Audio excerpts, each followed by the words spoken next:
तो chapter 11 business studies international business, class number इसका ये हमारा सेकंड है। शुरू करना है कहां से? यहाँ से बेनिफिट्स ऑफ इंटरनेशनल बिजनेस। अभी तक हम लोगों ने क्या पढ़ लिया था कि international business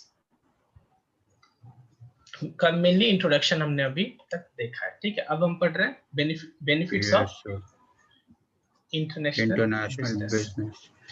Not with understanding greater complexities and risk, international business is important to both nations and business firm। ठीक है, कुछ रिस्क होने के बावजूद भी जो हमारा इंटरनेशनल बिजनेस का कंसेप्ट है वो दोनों के लिए, चाहे ओवरऑल नेशन के लिए बात किया जाए या उससे स्पेसिफिक बिजनेस फर्म्स का बात किया जाए, दोनों के लिए एडवांटेजियस है।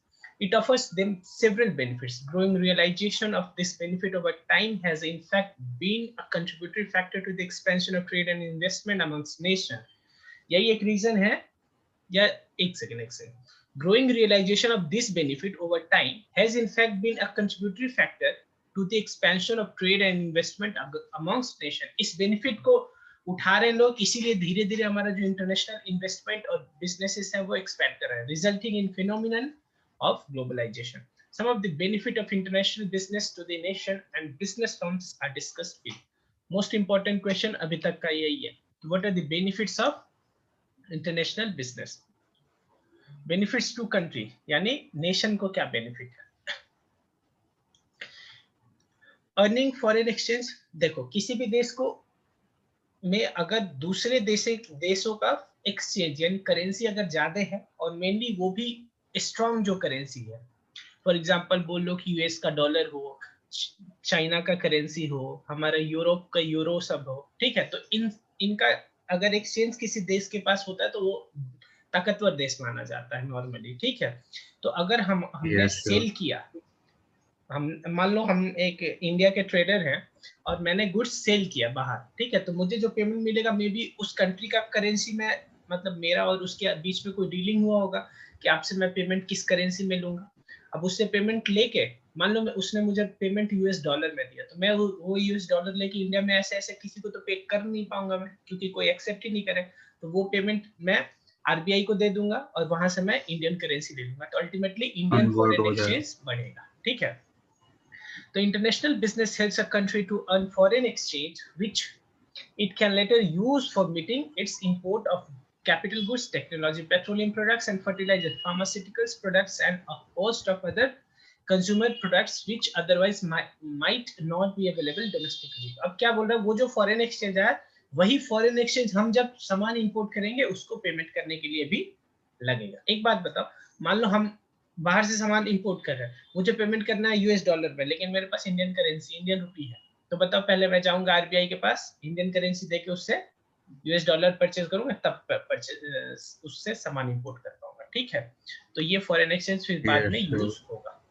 अच्छा, सेकंड पॉइंट क्या, मोर इफिशिएंट यूज ऑफ रिसोर्सेज। देखो अगर मान लो जैसे इंडिया में लेबर्स बहुत सारे हैं, इतने हैं कि अनएम्प्लॉयमेंट हो गया, ठीक है, अब ये अनएम्प्लॉयड है, इसका मतलब हम अपने रिसोर्सेज का इनएफिशिएंट यूज कर रहे हैं।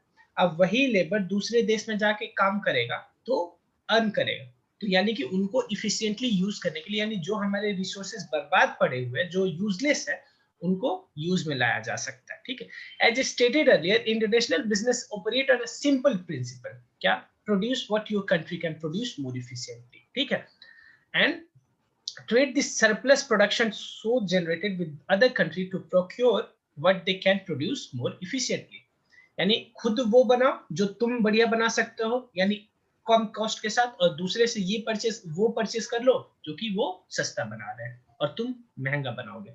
When countries trade on this principle, they end up producing much more than what they can when each of them attempt to produce all the goods and services on their own।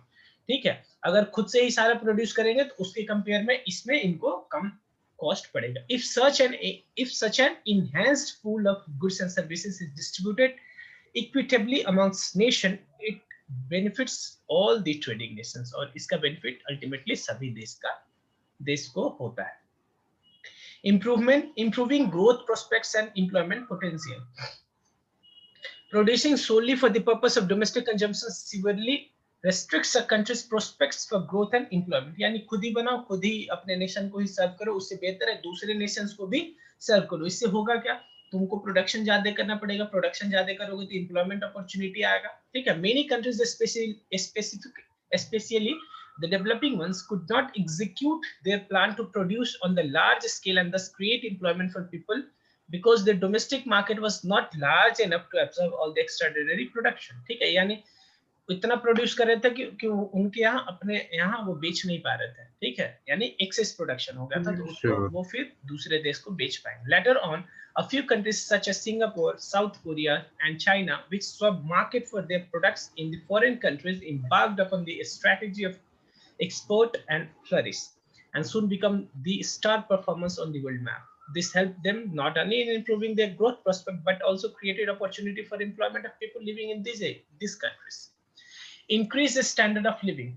अब एक बात बताओ, यहाँ पे मैं बैठ के वो सारे सुख ले पा रहा हूँ जो कि दूसरे देश के लोग ले रहे हैं, ठीक है। यानी क्योंकि मुझे पता है कि मैं यहाँ पे बैठ के किसी भी देश से सामान मंगवा सकता हूँ।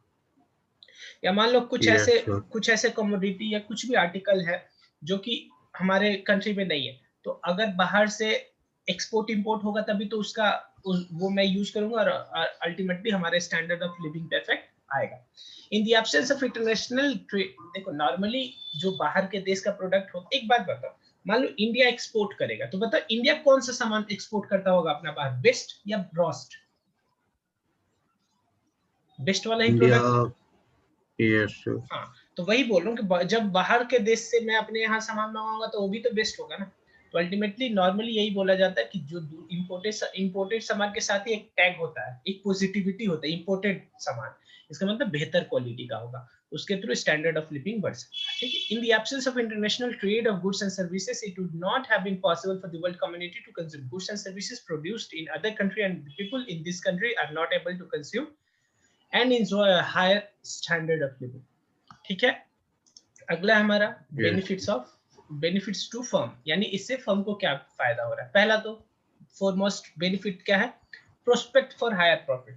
अभी तक जो वो अपने डोमेस्टिक मार्केट में ही सेल किया करते थे, अब वो बाहर भी सेल इंटरनेशनली और ज्यादा से ज्यादा प्रॉफिट होगा उनको। International business can be more profitable than the domestic business. When the domestic prices are lower, business firms can earn more profit by selling their products in countries where prices are high. और ये भी याद रखना तो कि बाहर हम mainly उस कंट्री को फोकस करेंगे जिस कंट्री में उस प्रोडक्ट के प्रोडक्शन में ज्यादा कॉस्ट इनकर हो रहा होगा, ठीक है, ताकि कि हमारा भी प्रॉफिट मार्जिन और भी ज्यादा हो जाएगा, ठीक है। yes, दूसरा पॉइंट है हमारा इंक्रीज्ड कैपेसिटी यूटिलाइजेशन, यानी जो भी हमारा प्रोडक्ट था अभी तक हम, जैसे देखो मान लो हम डोमेस्टिक मार्केट का बात करें, मैंने एक मशीन अपने फैक्ट्री में मशीन लगाया था जिसमें कि हर दिन 1 लाख प्रोडक्शन हो सकता था, 1 लाख यूनिट। अब डोमेस्टिक मार्केट में उसका डिमांड ही 40,000 का था, तो बाकी मैं अपने मशीनरीज को बेहतर यूटिलाइज नहीं कर पाता था, ठीक है। तो यही बोल रहा कि उनको बेहतर यूटिलाइज करने के लिए हमें इंटरनेशनली जाने से हमारे जो कैपेसिटी है हमारे यूनिट्स का, मशीनरीज का, हमारे एसेट्स का, वो बेहतर यूटिलाइज हो पाए, ठीक है। yes, Many firms set up production capacity for their products which are in excess of demand in the domestic market. By planning overseas expansion and procuring orders from foreign customers, they can think of making use of their surplus production capacity and also improving the profitability of their operations. Production on a large scale often leads to economies of scale, which in turn lower production cost and improves per unit profit margin, ठीक है, जिससे कि वो large scale पे operate करेंगे और उससे उनका प्रोडक्शन बढ़ेगा, ठीक है। प्रोडक्शन ही कॉस्ट पर यूनिट कम हो जाएगा एक से। हाँ, मतलब अल्टीमेटली ये बोलना चाहते हैं कि जो अगर लार्ज स्केल पे ऑपरेट करेंगे यानी पर यूनिट कॉस्ट उनका कम होगा और उससे उनको भी और भी ज्यादा बेनिफिट है। अच्छा, प्रोस्पेक्ट ऑफ ग्रोथ, जितना ज्यादा वो सेल करेंगे उतना ज्यादा उनको प्रॉफिट होगा और अल्टीमेटली अपने बिजनेस को और भी ग्रो कर पाएंगे। यानी अगर वो इंटरनेशनली जाएंगे तो उनका प्रॉफिट बढ़ेगा और प्रॉफिट बढ़ेगा तो और भी फर्दर अपने बिजनेस को एक्सपैंड करेंगे। Business firms find it quite frustrating when demands for their products starts getting saturated in the domestic market. Such firms can considerably improve prospects of their growth by plugging into overseas market. This is precisely what has promoted many of the multinational from the developed country to enter into markets of developing countries. While demands in their home countries had got almost saturated, they realized their products were in demand in the developing countries and demand was picking up quite fast. ठीक है, यानी कि धीरे धीरे एक बार देखो home country में एक बार लिमिट तो आएगा ना कभी कि आपके होम कंट्री में आपने बहुत सेल कर दिया, लोग उब गए हैं, अब आपका समय आ गया क्या, बाहर जाओ, ठीक है, दूसरे देश को भी अपने प्रोडक्ट्स को सेल करो, ठीक है। Way out to intense competition in the domestic market, अगर डोमेस्टिक मार्केट में बहुत मतलब इंटेंस कंपटीशन है, ठीक है, तब आप बाहर चले जाओ, क्योंकि आपके प्रोडक्ट के साथ वहां कंपटीटर्स कम होंगे एज कंपेयर टू, मान लो अगर डोमेस्टिक मार्केट में ऑलरेडी आपके साथ बहुत कंपटीटर्स हैं, तो आप दूसरे देश में चले जाओ, वहां पे सेल करो, वहां पे कम कंपटीटर हो सकते हैं, ठीक है। तो कंपटीशन को भी कट ऑफ करने के लिए भी आप ये काम कर सकते हैं। When competition in the domestic market is very intense, internationalization seems to be the only way to achieve significant growth. ठीक है, highly competitive domestic market drives many companies to go international in search of market for their products. यानी कि अगर domestic market में आप exist नहीं कर पा रहे हो ड्यू टू कंपटीशन, तो आप दूसरे मार्केट ढूंढोगे जहां पे आप आपके हिसाब से आप वहां पे टिक सकते हो, ठीक है। International business thus acts as a catalyst of growth for firms facing दो market conditions on the domestic tough, ठीक है, दो नहीं मतलब टफ, सॉरी, मतलब जो अपने डोमेस्टिक मार्केट में टफ है उनके लिए, ठीक है। Improved business vision, the growth of international business of the many countries is essentially a part of their business policy और strategic management. business का जो बिजनेस पॉलिसी है या स्ट्रेटेजिक मैनेजमेंट है, उनका एक मैनेजमेंट होता है कि धीरे धीरे हम डोमेस्टिक मार्केट में एक्सपैंड करेंगे, फिर अल्टीमेटली उनका एम क्या होता है, इंटरनेशनल मार्केट में जाना।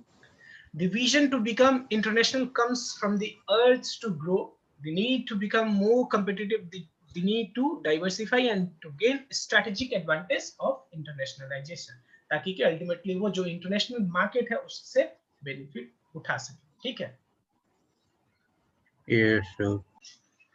हाँ जी, तो देखिए अब ऐसा है कि इसके आगे का जो भी हमारा सिलेबस है, तो कुछ बुक्स में इसके आगे का कंटेंट है भी, यानी सिलेबस में लिया भी है, और कुछ लोगों ने नहीं लिया, तो आप अपने स्कूल में जिस स्कूल वाले जो भी बोल रहे होंगे, जो भी उनका सिलेबस होगा, उस अकॉर्डिंग आप डिसाइड कर लीजिएगा कि आपको आगे का देखना है या नहीं देखना है नॉर्मली, ठीक है। वैसे एनसीईआरटी में दिया तो मैं इसलिए पढ़ा दे रहा हूँ। अगला हमारा modes of entry into international business, यानी किसी को भी अगर इंटरनेशनली बिजनेस अपना ऑपरेट करना है, तो क्या क्या मोड्स है जिसके थ्रू वो इंटरनेशनल बिजनेस को एक्सेस कर पाएंगे। Simply speaking, the term mode means the manner or way, यानी सिंपल बोलते किस तरीके से, ठीक है।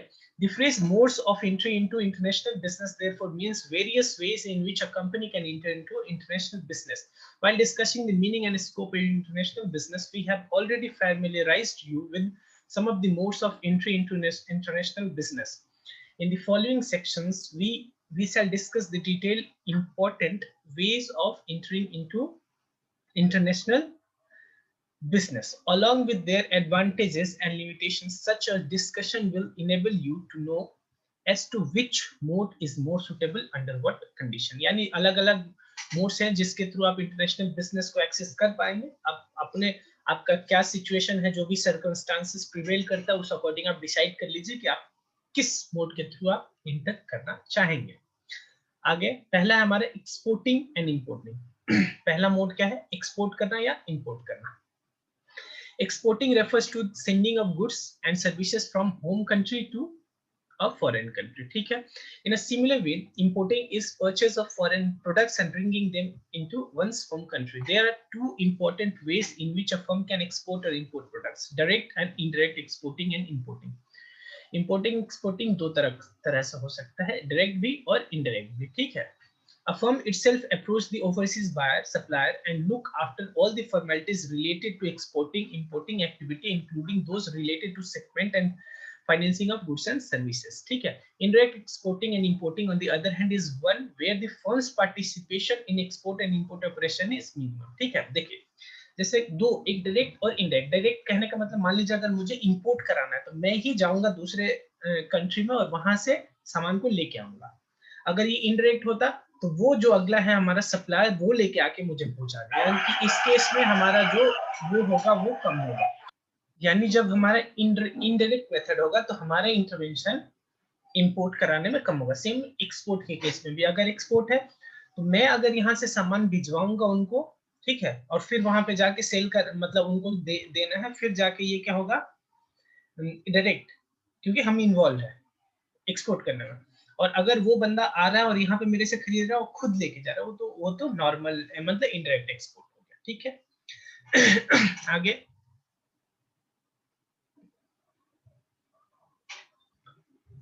इनडायरेक्ट एक्सपोर्टिंग, एक सेकंड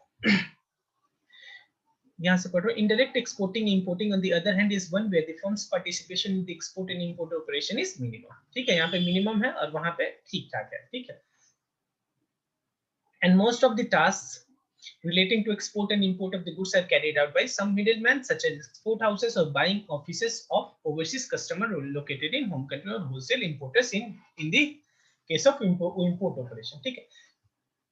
या तो यहाँ पे कोई मिडिलमैन भी हो सकता है, या तो कोई मिडिलमैन भी हो सकता है, और या उस पार्टी का आदमी यहाँ पे हो सकता है। Such firms do not directly deal with the overseas customer in the case of export and supplier exports and suppliers in the case of imports, ठीक है। एडवांटेज क्या है इसका, एक्सपोर्ट इंपोर्ट का क्या एडवांटेज है?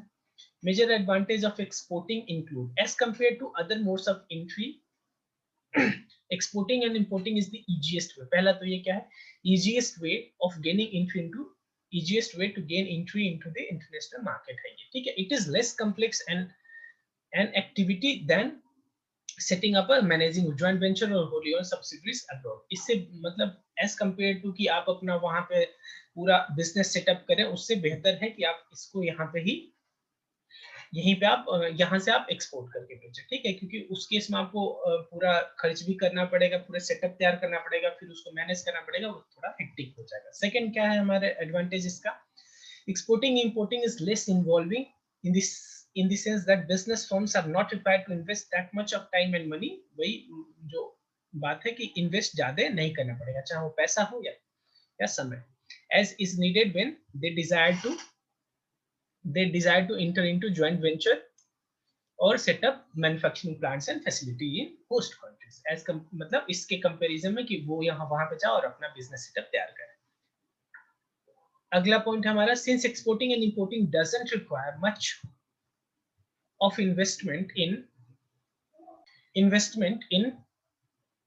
foreign countries, exposure to investment risks, अगर हम बाहर किसी देश में इन्वेस्ट नहीं कर रहे तो उसमें उस केस में हमारा जो रिस्क का एक्सपोजर है वो कम हो जाएगा, इज नील और much lower than that is present when firms opt for other modes of entry into the international business, ठीक है। अगला क्या हमारा, लिमिटेशंस, यानी इनका लिमिटेशंस क्या है। एक्सपोर्ट इंपोर्ट का क्या लिमिटेशन है, सबसे पहले major limitations of exporting importing as an entry mode of international business are as follows. पहला, since the goods physically move from one country to another, exporting importing involves additional packaging, transportation and insurance cost। देखिए जब भी हम यहाँ से सामान वहां पे भिजवाएंगे तो वहां पे पैकेजिंग का कॉस्ट इन्वॉल्व होगा, ट्रांसपोर्टेशन और इंश्योरेंस कॉस्ट भी इन्वॉल्व होगा, जो कि अल्टीमेटली आपको महंगा पड़ सकता है, ठीक है। Specially in the case of heavy items, transportation cost alone become an inhibiting factor to export or import। देखिए जब यहाँ से सामान आप भिजवाएंगे तो उसमें सबसे जो मेन कंस्टिट्यूएंट फिर हो जाता है वो हो जाता है हमारे लिए ट्रांसपोर्टेशन कॉस्ट, ठीक है। On reaching the source of foreign country, such products are subject to custom duty and a variety of other levies and charges taken together। All these expenses and payments substantially increase product cost and make them less competitive। और फिर custom duty भी लगेगा, export import duties जो होते हैं वो भी लग के फिर अल्टीमेटली आपके प्रोडक्ट का प्राइस भी ये इंक्रीज हो जाएगा, और फिर आप फॉरेन में सेल करने वाला जो मेन एडवांटेज है वो नहीं ले पाएंगे, क्योंकि आप फॉरेन में जा क्यों रहे हैं, ताकि कि वहां पे कॉस्ट कम मतलब लोगों को ज्यादा पड़ता था, लेकिन यहाँ पे आपको ट्रांसपोर्ट करना, फिर वहां पे कस्टम पे करना, पैकेजिंग, फिर टाइम भी ज्यादा लग जाता है, उन सभी की वजह से आपको अल्टीमेटली कॉस्ट में सेविंग कम हो, मतलब कॉस्ट ज्यादा इनकर हो जाता है और फिर प्रॉफिट आपका कम हो जाता है। अगला point, exporting is not a feasible option when import restrictions exist in a foreign country.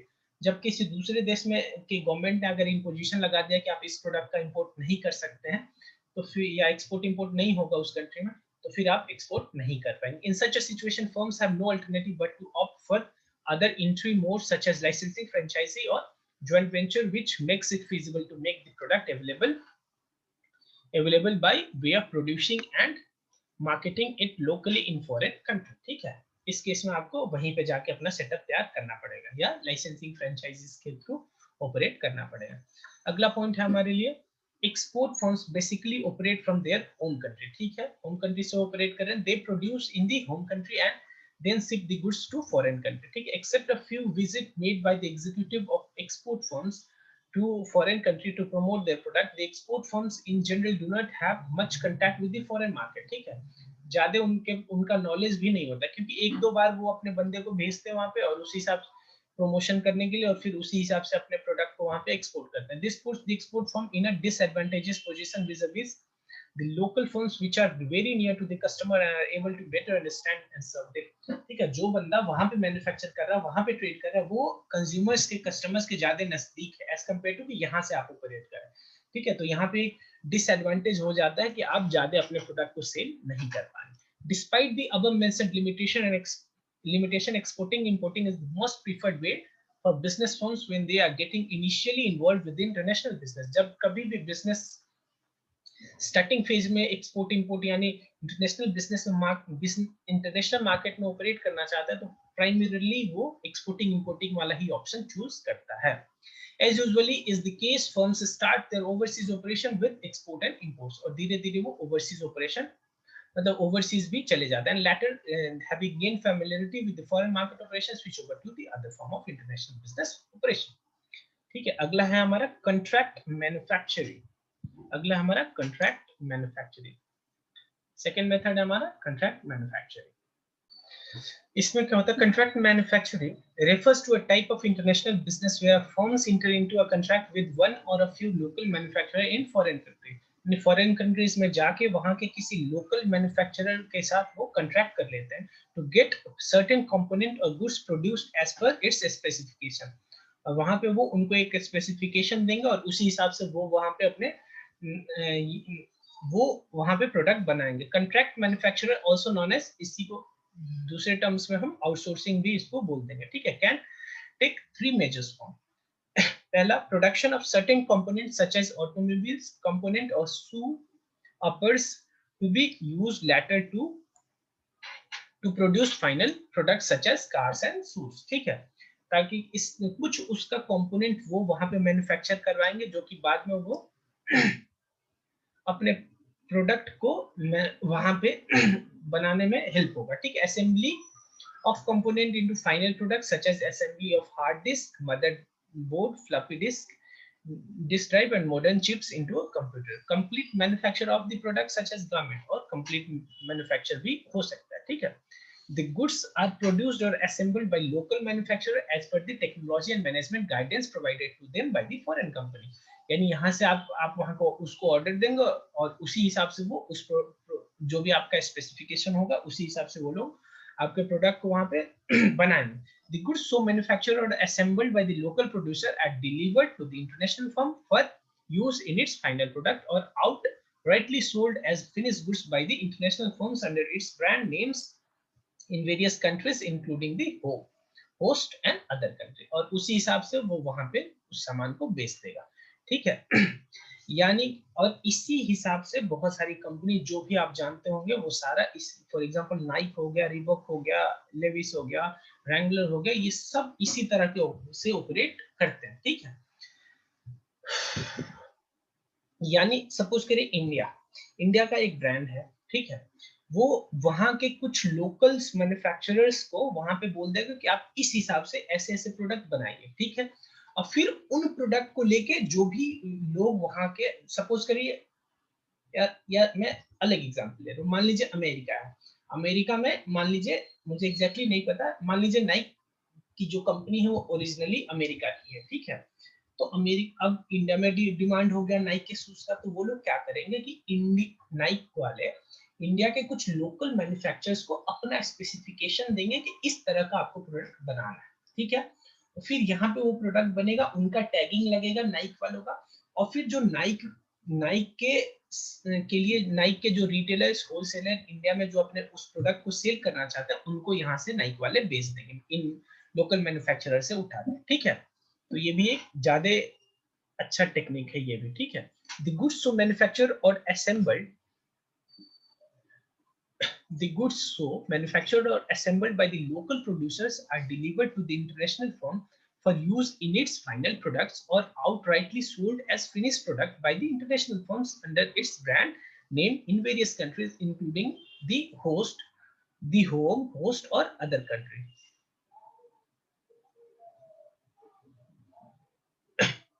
ठीक है। All the major international companies such as Nike, Reebok, Levi's and Wrangler today get their products or component produced in developing country under the contract manufacturing। और ज्यादातर ये जो बड़े-बड़े brands हैं वो ऐसे ही अपने प्रोडक्ट्स को सेल करते हैं। अच्छा, इसका एडवांटेज क्या है? Contract manufacturing offers several advantages to both international company and local producer in the foreign countries। ठीक है, दोनों को ही बेनिफिट होता है। Contract manufacturing permits the international firm to get the goods and produced on a large scale without requiring investment in setting up production facility। These firms make use of the production facility already existing in the foreign country। यानी कि यहाँ पे क्या हुआ कि जो Nike है, जो हमारे एग्जांपल में नाइकी है, उसको अपना कोई सेटअप यहाँ पे तैयार नहीं करना पड़ा, ठीक है। और जो हमारे लोकल प्रोड्यूसर्स हैं, उनको भी कुछ काम मिल गया और वो अपने कैपेसिटी को फिर यूटिलाइज करेंगे, ठीक है। अच्छा, सिंस देयर इज नो और little investment in the foreign countries, there is hardly any investment is involved in the foreign countries. अब सिंस की जो नाइक है वो यहाँ पे कुछ पैसा तो उसको लगाना नहीं है, तो फिर अल्टीमेटली क्या होता है, उसको बेनिफिट हो जाता है क्योंकि कोई रिस्क नहीं है उसको, ठीक है। Contract manufacturing also gives an advantage to the international company of getting products manufactured or assembled at lower cost, especially if the local producer happen to be situated in countries which have lower material and labor cost, ठीक है। यानी कि ultimately जो Nike है वो India में produce करेगा, तो इंडिया में अगर लोअर मटेरियल कॉस्ट और लेबर का कॉस्ट कम है, तो फिर उसको उस चीज का भी एडवांटेज मिलेगा कि जो अल्टीमेट प्रोडक्ट होगा उसको उसका भी उसको कॉस्ट कम पड़ेगा, ठीक है, यानी प्रॉफिट मार्जिन और भी बढ़ जाएगा। उसके बाद अगला क्या है हमारा, local producer in foreign countries also gain from contract manufacturing. जो लोकल मैन्युफैक्चरर्स हैं जिनसे कि वो जूता बनवा रहे हैं लोकल मार्केट के लिए उसको भी फायदा होगा। If they have any idle production capacities, manufacturing jobs opted on contract basis in a way provide a ready market for their products and ensure greater utilization of their production capacities। यानी अगर उनके पास कुछ capacity है जो कि unutilised है, तो उनको यूज करके वो फर्दर उस प्रोडक्ट को बना सकते हैं, ठीक है। यानी कि उनको भी ज्यादा कुछ एक्स्ट्रा खर्च नहीं करना पड़ेगा क्योंकि स्पेयर उनका जो भी कैपेसिटी था उसी को यूटिलाइज करके वो प्रोडक्ट बनाएंगे। This is how the Godrej group is benefiting from the contract manufacturing in India. It is manufacturing soaps under contract for many multinational including Dettol soap for racket and Colman. यानी जो Dettol soap बन रहा है वो भी इसी तरह से बन रहा है, ठीक है, कॉन्ट्रैक्ट मैन्युफैक्चरिंग के through. This has considerably helped it in making use of its axis soap manufacturing capacity, ठीक है। The local manufacturers also get the opportunity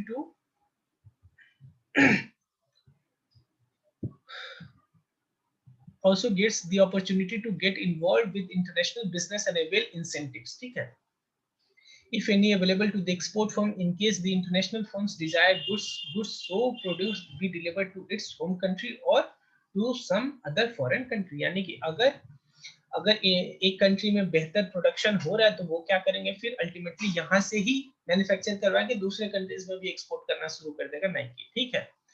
तो एक तरह का इंसेंटिव भी कभी कभी मिल सकता है। अच्छा, इसका लिमिटेशंस क्या है? The major disadvantage of contract manufacturing to international firms and local producer in foreign countries are as follows. Local firms might not adhere to production design and quality standard, thus causing serious product quality problem to the international firm। अगर local जो भी suppliers हैं उनसे अगर सामान बनवा रहे हैं और वो आपके स्टैंडर्ड्स को, डिजाइन को, क्वालिटी को मेंटेन नहीं कर पाएंगे, तो अल्टीमेटली जो इंटरनेशनल फर्म है उसका ब्रांड का वैल्यू कम होगा क्योंकि प्रोडक्ट खराब बिकेगा मार्केट में और लोग लोगों के अंदर फिर धीरे धीरे गुडविल उसका कम होता रहेगा। ओके। उसके बाद local manufacturer in the foreign country loses his control over the manufacturing processes because goods are produced strictly as per the terms and specification of the contract। यानी लोकल मैन्युफैक्चरर को भी थोड़ा सा प्रॉब्लम आ सकता है। क्यों? क्योंकि उसको उस कंट्री, वो जो कंपनी ने ऑर्डर दिया उसी का के टर्म एंड कंडीशंस स्पेसिफिकेशंस को फॉलो करना पड़ेगा। The local firms producing under contract manufacturing is not free to sell the contracted output as per its will। ठीक है, यानी कि वो अपने हिसाब से उन प्रोडक्ट्स को बेच नहीं सकते। ठीक है, it has to sell the goods to the international company at the predetermined price। और ये जो भी मैन्युफैक्चरर है वो उसी कंपनी को, जो भी इंटरनेशनल कंपनी, उसी को प्री डिटरमाइंड जो फिक्स प्राइस है उसी पे बेचेंगे। This results in lower profit for the local firms if the open market prices for such goods happen to be higher than the prices agreed upon under the contract। ठीक है, क्योंकि अगर वो बाहर मार्केट में बेचेंगे, देखिए एक्चुअली उसका तो अपना मार्केट जो कंट्रैक्ट पे बेच रहा है वो तो उस प्रोडक्ट का गुडविल है, तो मार्केट में वो नॉर्मली ज्यादा में बिकेगा। ठीक है, लेकिन वो जो टर्म एंड कंडीशन होगा उसके अकॉर्डिंग उनको कम प्राइस में ही इनको बेचना पड़ेगा। ठीक है,